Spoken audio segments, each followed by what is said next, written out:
Heygen versus D-ID, which is best for AI cloning.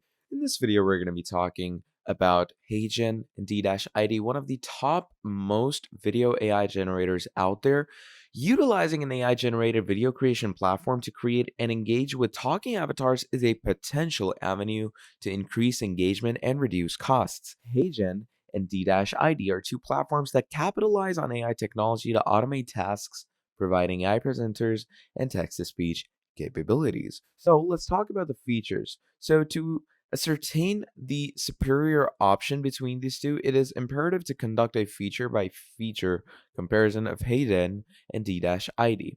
So let us closely examine them. First of all, we have avatars.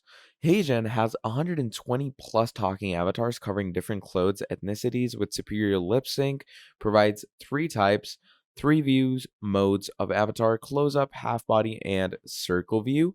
Then you have face swap features for avatars and custom avatars as well, whereas D-ID have 25 plus AI avatars. Lip sync is okay, talking presenter generated by uploading portraits of photos or describing, and there's no view modes given to us. Then we have voices and scripts where D-ID takes the upper hand with 70 plus languages with 110 plus accents, text to speech, voice upload, voice record and voice cloning, voice emotions, and AI script generations with GPT-3. Video generation definitely goes to Heygen because you have 300 plus professionally designed video templates to meet the needs of different industries, multiple font choices, and there's also different PDF uploads. Then we have pricing. So the pricing of Heygen is pretty incredible in relation to D-ID. So if I were to go to D-ID Studio, Heygen has the free platform for 0, creator for 24, business for 72. Then you have this. You get a free trial for $0.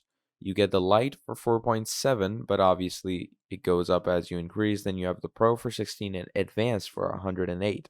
So in pricing, I'd say this is much better because the features it gives for its pricing is pretty incredible. And I would definitely urge users to use D-ID, but obviously Heygen is a good option for you as well. So yeah, that's pretty much about it. If you enjoyed this video, drop down a like, subscribe to the channel, and I'll see all of you next time. Goodbye.